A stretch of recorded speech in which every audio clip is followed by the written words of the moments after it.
అది జనవరి నెల. చలి రికార్డులు బద్దలు కొడుతోంది. పొద్దున్నే లేచి నీళ్లు ముట్టుకుంటే చాలు కరెంట్ షాక్ కొట్టినట్లవుతోంది. బావులు చెరువులు అన్నీ గడ్డగట్టుకుపోయాయి. దీంతో పక్షులన్నీ స్నానాలు మానేసి పర్ఫ్యూమ్లు కొట్టుకుంటూ తిరుగుతున్నాయి. ముఖ్యంగా బన్ను చిలుక స్నానమనే మాటే మర్చిపోయాడు. ఉదయం 8 గంటలు. ఊరంతా పొగమంచులో ఉంది. చోటు చిలుక ఇంటి ముందు పెద్ద గొడవ జరుగుతోంది. ఒరే పన్ను, లేరా, ఈరోజు ఆదివారం, తలస్నానం చెయ్యాల్సింది. ఇప్పటికి వారం రోజులైంది. నీ దగ్గర నుండి వస్తున్న వాసనకి దోమలు కూడా చచ్చిపోతున్నాయి. బన్ను చిలుక దుప్పటి ముసుగులో నుండి మొహం పెట్టి గజగజ వణుకుతూ, అమ్మా ప్లీజ్ అమ్మా, నన్ను చంపే కాని స్నానం చేయమని అడగకు. ఆ ట్యాంక్ లో నీళ్లు చూసావా? అవి నీళ్లు కావు, లిక్విడ్ ఐస్. వాటిని ముట్టుకుంటే నా రక్తం గడ్డకట్టే నేను అక్కడికక్కడ విగ్రహంలా మారిపోతానమ్మా. నీకు నేను విగ్రహంలా మారడం ఇష్టమేనా? నీ సోదాపు. నీళ్లు కాద్దామంటే సిలిండర్ అయిపోయింది, హీటర్ కాయిల్ కాలిపోయింది. ఏం చేస్తావో నాకు తెలీదు. స్నానం చేసిరా. ఇదే పరిస్థితి తుని ఇంట్లో, లూసీ ఇంట్లో కూడా ఉంది. ఎవరికి వేడి నీళ్లు దొరకట్లేదు. చిచ్చుకాకి తన ఇంటి ముందు కూర్చుని అందరి గొడవలు వింటుంది. ఆవిడ బుర్రలో బిజినెస్ బల్బు వెలిగింది. చిచ్చుకాకి తనలో తాను, అరే, ఊరంతా వేడి నీళ్ల కోసం ఏడుస్తున్నారు. ఇదే సరైన సమయం. మా దగ్గర పెరట్లో పెద్ద ఇత్తడి గంగాలం ఉంది. అడవిలో ఎండిపోయిన పుల్లలు ఫ్రీగా దొరుకుతాయి. నీళ్లు బావిలో ఫ్రీగా దొరుకుతాయి. నేను చేయాల్సిందల్లా నీళ్లు కాచి బకెట్ కి 50 రూపాయలని అమ్మడమే. లాభం 100%. వావ్ చిచ్చు, యు ఆర్ ఏ జీనియస్. వెంటనే చిచ్చుకాకి తన కొడుకు చిన్ను కాకిని నిద్రలేపింది. ఒరే చిన్నగా లేరా, మనకు మంచి రోజులు వచ్చాయి. మనం బిజినెస్ స్టార్ట్ చేస్తున్నాం. నువ్వు వెళ్ళి ఆ పాత టైర్లని ఎండు పొలాల్ని తీసుకునిరా. నేను బోర్డు రాస్తాను. అమ్మో, నేను ఈ పగలు పని చేస్తున్న స్కిన్ టోన్ డల్ అవుతుంది. నేను రాను. ఒరే, ఈ బిజినెస్ గాని క్లిక్ అయితే నీకు ఏసీ గదిలో ఫేషియల్ చేయిస్తాను. పదా. గంటలో చిచ్చుకాకి ఇంటి ముందు సెటప్ రెడీ అయింది. పెద్ద పొయ్యి మీద గంగాలం పెట్టింది. నీళ్లు మరుగుతున్నాయి, ఆవిర్లొస్తున్నాయి. పక్కన ఒక పెద్ద నల్ల పళ్ళ పెట్టింది.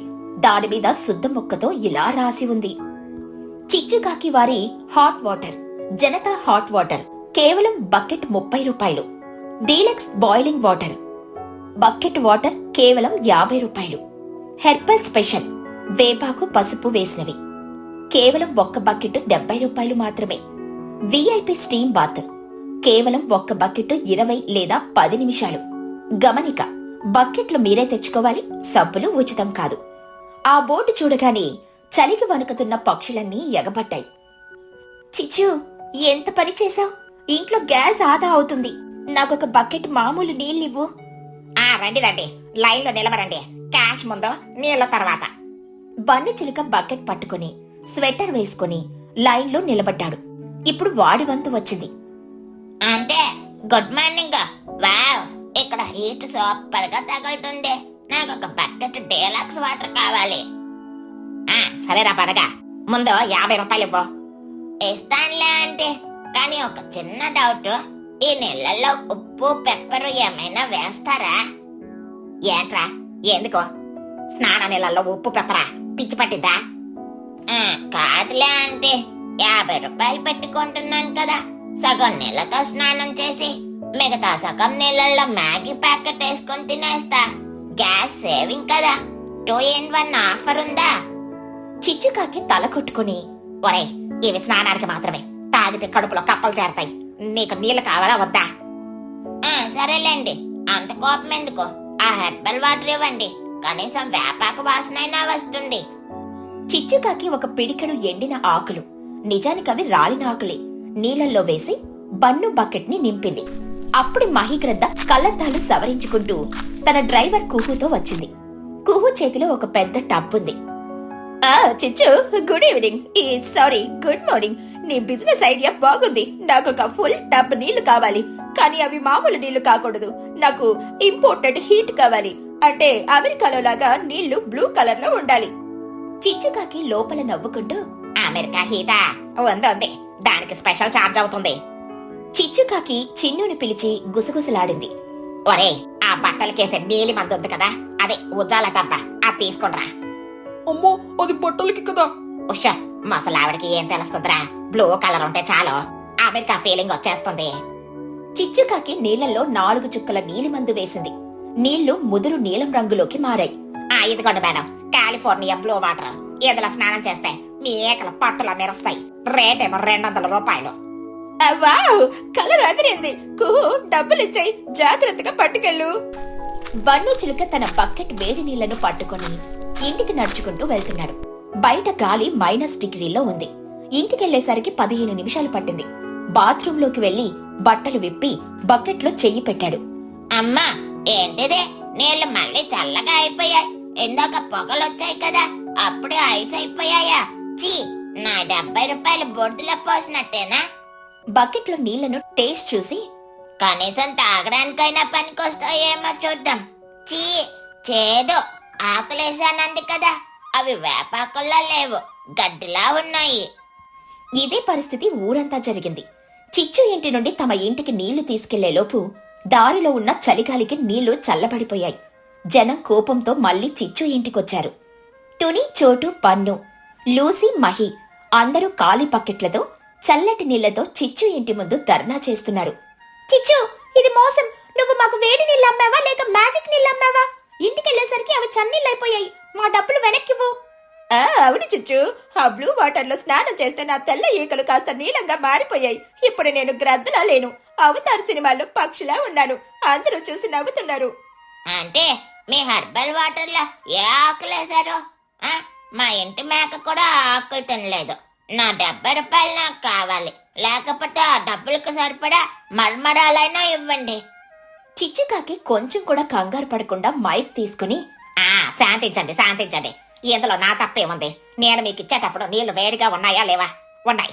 మరి ఇంటికి వెళ్లే లోపు చల్లబడిపోతే అది వాతావరణం తప్పుగానే నా తప్పెలా అవుతుంది? మీరు సూర్యదేవుడిని నిలదీయాలి, నన్ను కాదు. అలా ఎలా కుదురుతుంది చిచ్చు? ఇంటికెళ్లేదాకా వేడి ఉండకపోతే మేమెందుకు కొంటాం? లాజిక్ లేకుండా మాట్లాడుకో. చిచ్చుకాకి వెంటనే ఇంకో ఐడియా వేసింది. కరెక్టేతోనే, మీ సమస్య నాకు అర్థమైంది. నీళ్లు చల్లబడకూడదు అంటే దానికి మూత ఉండాలి. అందుకే నేను కొత్త స్కీమ్ పెడుతున్నాను. ఇకపై ఎవరైతే నా దగ్గర నీళ్లు కొంటారో వాళ్ళకి నేను స్పెషల్ మూత అద్దెకిస్తాను. దానికి 10 రూపాయలు ఎక్స్ట్రా. అలాగే బకెట్కి చలి తగలకుండా చూడడానికి పాత గోనె సంచులు కూడా అమ్ముతారు. ఒక్కో సంచి 20 రూపాయలు. ఇలా తీసుకెళ్తే నీళ్లు గంట వరకు వేడిగానే ఉంటాయి. అంటే నీళ్ళకి 70, మూతకి 10, సంచికి 20, మొత్తం 100 రూపాయలా? ఓరి దేవుడో, 100 రూపాయలకి 2 ప్లేట్ల బిర్యానీ వస్తుందంటే స్నానం కోసం ఆస్తి రాసేవాళ్ళా? చిన్నుకాకి పక్క నుండి, అమ్మో, నీళ్ళు అయిపోయాయి, గంగాలం ఖాళీ. అయ్యో ఆగండి, ఇప్పుడే మళ్ళీ కాచుతాను. చిన్న, వెళ్ళి టైర్లు తీసుకొని రారా. టైర్లో పొగొస్తుందమ్మా, కళ్ళు మండుతాయి. పర్లేదులేరా, కస్టమర్లు వెయిట్ చేస్తున్నారు, త్వరగా. చిన్ను వెళ్లి పాత రబ్బరు టైర్లు తెచ్చి పొయ్యిలో వేశాడు. భయంకరమైన నల్లటి పొగ రావడం మొదలైంది. ఆ పొగ వాసనకి అక్కడున్న వాళ్ళందరికీ దగ్గు మొదలైంది. చిచ్చు, ఏంటి కంపు? టైర్లు కాలుస్తున్నావా? ఈ నీళ్లతో స్నానం చేస్తే మాకు చర్మ వ్యాధులొస్తాయి, ఆపిక. నాకు ఊపిరాడట్లేదు, పారిపోండి. అందరూ పొగకి భయపడి వెనక్కి వెళ్తున్నారు. కాని బన్నుగాడికి ఒక డౌట్ వచ్చింది. ఆ నీళ్లు ఎంత వేడిగా ఉన్నాయో చూడాలని అనుకుని పొగలో నుండి వెళ్లి గంగాలం దగ్గర నిలబడ్డాడు. అబ్బా, భలే పొగలొస్తున్నాయి. ఇక్కడ నిలబడితే స్టీమ్ బాత్ అయినట్టే కదా, ఫ్రీగా అయిపోతుంది. బన్ను గంగాలం అంచు పట్టుకుని వంగి ఆవిరి పీలుస్తున్నాడు. సడన్ గా చిన్నుకాకి మరో టైర్ విసిరాడు. అది వెళ్లి బన్నుకి తగిలి బన్ను బ్యాలెన్స్ తప్పి ధమ్మని పక్కనే ఉన్న చల్లటి నీళ్ల డ్రమ్ములో పడ్డాడు. అదృష్టవశాత్తు వేడి నీళ్లలో కాదు. బన్ను చిలుక చల్లటి నీళ్లలో మునిగి గజగజ వణుకుతూ పైకి లేచి, అమ్మా, చచ్చాను, ఐసే కాపాడండి, నన్ను ఫ్రిడ్జ్ లో పడేసింది. ఒరే బన్ను, వేడి నీళ్ల కోసం వచ్చి చల్లటి నీళ్లలో దూకావా? నీ కర్మ. బన్నుని బయటికి తీసి తువ్వాలు కప్పారు. చిచ్చుకాకి టైర్ల పొగ వల్ల ఊరంతా కాలుష్యమైపోయిందని సర్పంచ్ వచ్చి చిచ్చుకి ఫైన్ వేసింది. ఏంటి చిచ్చు, వ్యాపారం చేసుకోవచ్చు కానీ ఇలా కాలుష్యం చేయకూడదు. వెంటనే ఆపై, నీకు 500 జరిమానా. అయ్యా, వచ్చిన లాభమాత ఫైన్కి పోయిందే, నా కష్టం వృధా. చూసావా చిచ్చు, అతిగా ఆశపడితే ఇలాగే ఉంటుంది. రేపటి నుండి అందరం కలిసి కట్టెల మోపు తెచ్చుకుందాం. ఎవరింట్లో వాళ్ళే నీళ్లు కాచుకుందాం. బన్ను చిలుక వణుకుతూనే, నాకు స్నానం వద్దు, నీళ్లు వద్దు. ఈ చలికాలం మొత్తం నేను పౌడర్ రాసుకునే బ్రతికేస్తా. జై పౌడరు. అందరూ నవ్వారు. చిచ్చుకాకి తన గంగాలాన్ని లోపల దాచుకుని వచ్చిన కస్టమర్లని పోగొట్టుకున్నా అని బాధపడింది. ఈ కథలోని నీతేంటంటే, అవసరాన్ని ఆసరాగా చేసుకుని వ్యాపారం చేయొచ్చు కాని అత్యాశతో నాణ్యత మర్చిపోతే లాభం బదులు ఫైన్ మిగులుతుంది. మేఘాల మధ్యలో టీ పార్టీ. పక్షుల గ్రామంలో ఎండలు మండిపోతున్నాయి. మనమేదైనా చల్లని ప్రదేశానికి వెళ్దామని చిచ్చుకాకి ప్రపోజల్ పెట్టింది. అందరూ కలిసి ఊరికి దూరంగా ఆకాశాన్ని తాకేంత ఎత్తులో ఉన్న మబ్బుల కొండకి వెళ్లాలని నిర్ణయించుకున్నారు. అక్కడ మేఘాలు కిందకి దిగొస్తాయని, స్వర్గంలో ఉన్నట్లు ఉంటుందని చిచ్చు బిల్డప్ ఇచ్చింది. అక్కడికెళ్ళాక ఆ స్వర్గం కాస్త కన్ఫ్యూజన్ లోకంలా ఎలా మారిందో, ఆ మంచులో వాళ్లు చేసుకున్న టీ పార్టీ ఎంత రచ్చరచ్చయిందో ఈ కథలో చూద్దాం. ఉదయం 10 గంటలు. అందరూ తమ తమ లగేజీలతో కొండపైకి చేరారు. అక్కడ పరిస్థితి ఎలా ఉందంటే, మనం కళ్ళు తెరిచినా మూసినా ఒకేలా ఉంది. అంత దట్టమైన పొగమంచు. పక్కన ఉన్న వాళ్ళు కూడా కనిపించట్లేదు. బన్ను చిలుక గాలిలో చేతులాడిస్తూ, అమ్మా ఎక్కడున్నావు? అసలు నేను ఎక్కడున్నాను? నా కాళ్ళు నాకు కనిపించట్లేదు. ఎవరైనా నా కాళ్ళు దొంగరించారా? ఒరే, నీ కాళ్ళు నీకే ఉన్నాయి, కింద చూసుకో. అమ్మో, ఇదేం మంచురా బాబు. ఫ్రిజ్ డోర్ తీసి లోపల కూర్చున్నట్లుంది. చిచ్చు, ఇదేనా నువ్వు చెప్పిన స్వర్గం? ఇక్కడ నరకం కూడా కనిపించేలా లేదు. చిచ్చుకాకి ఎక్కడో మంచులో నుండి గొంతు వినిపిస్తుంది. ఏమే చోట, ఇది రొమాంటిక్ వెదర్. ఊటీ కొడైకెనాల్లో కూడా ఇలా ఉండదు. మనం ఇప్పుడు మేఘాల మధ్యలో ఉన్నాం. ఎంజాయ్ చెయ్యండి. ఎంజాయా బొందా, నాకు ఇప్పటికే కళ్ళ జోడు మసక మారింది. ఇప్పుడు ఈ మంచు తోడయింది. నేను ఎటు వెళ్తున్నానో నాకే తెలియట్లేదు. అబ్బా, ఎవరో నన్ను గుద్దారు. సారీ మహి, నేను చెట్టు అనుకున్నాను. మీరింత గట్టిగా ఉంటారని అనుకోలేదు. అందరూ ఒక్క చెట్లు అక్కడ పట్టుకోండి, లేకపోతే గాలిలో కొట్టుకుపోతాము. మనం ఇక్కడ టెంట్లు వేసుకోవాలి. ముందు సామాన్లు కింద పెట్టండి. అందరూ టెంట్లు వేయడానికని ప్రయత్నిస్తున్నారు. కాని మంచు వల్ల ఏమీ కనిపించక ఒకరి కాళ్ళకొకరు తట్టుకుని పడిపోతున్నారు. అమ్మా, ఈ టెంట్ తాడు దొరికిందే. నేను ఈ స్తంభానికి కట్టేస్తున్నా. రే పన్ను, ఆగు, అది స్తంభం కాదు, నా కాలు. కట్టుకురా బాబు. అమ్మో, వీడు నన్ను టెంట్ కింద వాడేలా ఉన్నాడు. సారీ రాజునుగా, నీ కాలు స్తంభంలో గట్టిగా ఉందని కన్ఫ్యూజ్ అయ్యాను. సరే, ఈ రాయికి కట్టాను. బన్ను ఒక రాయికి తాడు కట్టాడు. అది కదిలింది. ఒరే, నా మెడకి ఎందుకురా తాడు కడుతున్నావు? నేను పారిపోతాననా? తీరా సన్నాసి. మీ గోల్ ఆపండి. అందరూ సైలెంట్ గా ఉండండి. నేను టెంట్ వేస్తాను. టునీ చోటు కష్టపడి టెంట్ వేశారు. కాని లోపలికి వెళ్తే టెంట్కి జిప్ లేదు. అది తల క్రిందులుగా వేశారు. పర్లేదులే, వెంటిలేషన్ బాగుంటుంది. ఇప్పుడు మనం అసలు కార్యక్రమానికి వెళ్దాం. మనం ఇక్కడికి వచ్చింది ఎందుకో? హై టీ పార్టీ చేసుకోవడానికి. ఈ మంచులో వేడి వేడి టీ బిస్కెట్లు తింటే ఆహా. టీ పార్టీనా? నాకోకే. బిస్కెట్లున్నాయా? కేక్ ఉందా? మిక్చర్ ఉందా? అన్నీ ఉన్నాయిరా పనుగా. నువ్వు వెయిట్ చెయ్యి. టునీ, నువ్వు టీ పెట్టు, నేను టేబుల్ సెట్ చేస్తాను. చిచ్చుకాకి ఒక పెద్ద రాయిని టేబుల్ లాగా వాడాలనుకుంది. కాని దానిమీద ఒక క్లాత్ వేసింది. అందరూ ఆ రాయి చుట్టూ చిన్న రాళ్లు వేసుకుని కూర్చున్నారు. కాని ఎవరికీ ఎదుటి వాళ్ళు సరిగ్గా కనిపించట్లేదు. కేవలం ఆకారాలు మాత్రమే కనిపిస్తున్నాయి. తుని పిచ్చుక ఒక పక్కన స్టవ్ వెలిగించి టీ పెడుతుంది. చిచ్చు, పాలెక్కడ పెట్టావు? నాకు వైట్ గా అంతా మంచి కనిపిస్తుంది. పాల డబ్బా కనిపించట్లేదు. నీ వెనకాలే ఉంది చూడతోనే. జాగ్రత్త, అది మంచు గడ్డ కాదు, పాలగడ్డ. అది పాల ప్యాకెట్టు. దొరికిందిలే. టీ పొడి వేస్తున్నా. అందరికీ అల్లం టీ ఓకేనా? లూసీ పౌరం తన పక్కనున్న ఆకారంతో మాట్లాడుతూ, ఏమే చోటు, ఈ రోజు నువ్వు చాలా సైలెంట్ గా ఉన్నావు. ఎప్పుడు లొడలొడ వాగుతూ ఉంటావు కదా. ఏమైంది? అలిగావా? ఆ ఆకారం నుండి సమాధానం లేదు. లూసీ ఇంకాస్త దగ్గరికి వెళ్లి భుజం మీద చెయ్యి వేసింది. అది గట్టిగా ఉంది. ఏంటి చోటు, రాయిలా మారిపోయావు? ఓరి దేవుడా, నేనిందాకటి నుండి ఒక రాయికి నా బాధలు చెప్పుకుంటున్నానా? చోటు ఎక్కడుంది? చోటు చిలుక దూరం నుండి, నేనిక్కడున్నాను లూసీ. నువ్వు ఎవరితో మాట్లాడుతున్నావు? నీకు పిచ్చి పట్టిందా? ఈ మధ్యలో పిచ్చి కాదు, మెంటల్ వస్తుంది. రాయికి మనిషికి తేడా తెలియట్లేదు. టీ రెడీ అయ్యేలోపు చిచ్చుకాకి స్నాక్స్ సర్వ్ చేస్తానంది. ఒక ప్లేట్లో బిస్కెట్లు, మరొక ప్లేట్లో కేక్ ముక్కలు పెట్టింది. అయితే హడావడిలో బట్టలు ఉతకడానికి తెచ్చిన ఒక గుండ్రటి తెల్లటి సబ్బు బిళ్ళను కూడా టేబుల్ మీద పెట్టి మర్చిపోయింది. బన్ను చిలుక ఆకలితో నకనకలాడుతూ, ఏంటంటే ఇంత లేటు? నా కడుపులో గంటలు మోగుతున్నాయి. టేబుల్ మీద ఏమున్నాయో ఉండు, తడిమి చూస్తాను. బన్ను టేబుల్ మీద చేతులు ఆడిస్తూ ఉండగా ఆ గుండ్రటి సబ్బు బిళ్ళ చేతికి తగిలింది. బన్ను చిలుక మంచులో దాన్ని సరిగ్గా చూడలేక వావ్, ఇడ్లీ. తుని ఆంటీ నా కోసం స్పెషల్ గా ఇడ్లీ తెచ్చింది. ఎంత తెల్లగా ఉందో. అని నోరు తెరిచి ఆ సబ్బు పిల్లను ఒక్క కొరుకుడు కొరికాడు. సీన్ కట్ చేస్తే యాక్, టోటో. ఇదేం ఇడ్లీరా బాబు, చేదుగా ఉంది. పైగా నోట్లో నుండి నొరకలొస్తున్నాయి. అమ్మా, ఇదేదో పాయిజన్ ఇడ్లీ. నా గొంతు జారిపోతోంది. బన్ను నోట్లో నుండి బెలూన్లలాగా సబ్బు బుడగలు బబుల్స్ రావడం మొదలయ్యాయి. వాడు మాట్లాడే ప్రతి మాటకు ఒక బుడగొస్తుంది. అమ్మా, కాపాడండి, నేను సప్పు తిన్నాను. చిన్నుకాకి నవ్వు ఆపుకోలేక ఊరే పన్ను, నువ్వు ఇడ్లీ అనుకుని సబ్బు తిన్నావా? వావ్, నీ నోరు క్లీన్ అయిపోతుందిరా. ఇప్పుడు నీ మాటలు స్వచ్ఛంగా ఉంటాయి. అయ్యో నా కొడుకు తుని, మంచినీళ్ళివ్వు, వాడు బబుల్ గమ్ మిషన్ లా మారిపోయాడు. అందరూ కంగారు పడుతుంటే బన్ను మాత్రం నోటి నిండా నురగతో ఏడవాలో నవ్వాలో తెలియక దిక్కులు చూస్తున్నాడు. తుని పిచ్చుక టీ రెడీ చేసి అందరికీ కప్పుల్లో పోసింది. మంచు వల్ల టీ ఏ రంగులో ఉందో ఎవరికీ కనిపించట్లేదు. కేవలం వేడి ఆవిర్లు మాత్రమే వస్తున్నాయి. చిచ్చుకాకి స్టైల్ గా కప్పు పట్టుకుని చీర్స్ ఫ్రెండ్స్. మేఘాల మధ్యలో టీ తాగడం అంటే ఇదేనేమో.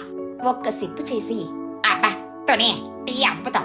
కానీ ఇందులో డికాషన్ వేసావా లేదా మిల్క్ టీనా? అయ్యో చిచ్చు, నేను మిల్క్ పౌడర్ అనుకుని పొరపాటున మైదా పిండి కలిపాననుకుంటా. అందుకే అది తెల్లగా చిక్కగా ఉంది. ఏంటి, మైదా పిండా? అంటే మేమిప్పుడు తాగబోతుంది టీ కాదు, మైదా గంజా. ఛీ, నా హై క్లాస్ టీ పార్టీని నాశనం చేసావు కదే. మహిగ్రద్ద టీ తాగుతూ ఏమో చిచ్చు, నాకైతే బాగుంది. ఈ చలికి వేడిగా ఏది తాగినా అమృతమే. బన్నుగాడు సబ్బు తిన్నాడు, మనం గంజి తాగుతున్నాం. బ్యాలెన్స్ అయ్యింది. నేనిది తాగను, నాకు కాఫీ కావాలి. ఈ మంచులో కాఫీ అయితేనే కిక్కు. మీ పక్కనున్న చెట్టును అడగండి, ఇస్తుందేమో. అందరూ నవ్వారు. టీ పార్టీ మధ్యలో చిచ్చుకాకి తన హ్యాండ్ బ్యాగ్ లో నుండి అద్దం పౌడర్ డబ్బా తీసింది. ఈ వెదర్లో నా ముఖం డల్ అయిపోయింది, టచ్అప్ చేసుకోవాలి అని అనుకుంది. అలా అద్దంలో చూసుకుంటూ, కాని మంచు వల్ల అద్దం మొత్తం తెల్లగా ఉంది. అరే, నా ముఖం కనిపించట్లేదే. సరేలే, అలవాటు కొద్ది రాసేసుకుంటా. చిచ్చుకాకి పౌడర్ పఫ్ తీసుకొని ముఖానికి దట్టంగా రాసుకుంది. లిప్స్టిక్ తీసుకుని పెదాలకు కనుకొని బుగ్గలకు రాసుకుంది. కాటుక కళ్లకు బదులు నుదుటి మీద పెట్టుకుంది. మంచు వల్ల తడిసిన ముఖం మీద పౌడర్ అట్టలు కట్టింది. ఇప్పుడు చూడండి నేను ఎంత అందంగా ఉన్నానో. అప్పుడే ఒక్కసారిగా గాలి వీచింది.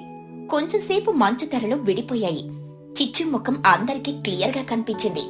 బన్ను చిలుక చిచ్చుని చూడగానే భయంతో అరిచి, అమ్మా, దయ్యం, కొండముచ్చు, కాపాడండి. చిచ్చు ఆంటీని ఏదో ఆవహించింది. చిచ్చు, నీ ముఖం ఏంటి అలా ఉంది? రంగం వేసిన గంగిరెత్తులా ఉన్నావు. లిప్స్టిక్ బుగ్గలకు రాసుకున్నావు, పౌడర్ ఏమో సున్నంలా ఉంది.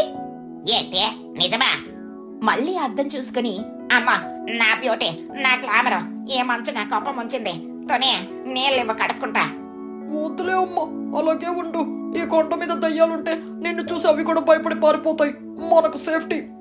గాలి వేగం పెరిగింది. పొగమంచు పూర్తిగా తొలగిపోయింది. అప్పుడు వాళ్లకు అసలు విషయం అర్థమైంది.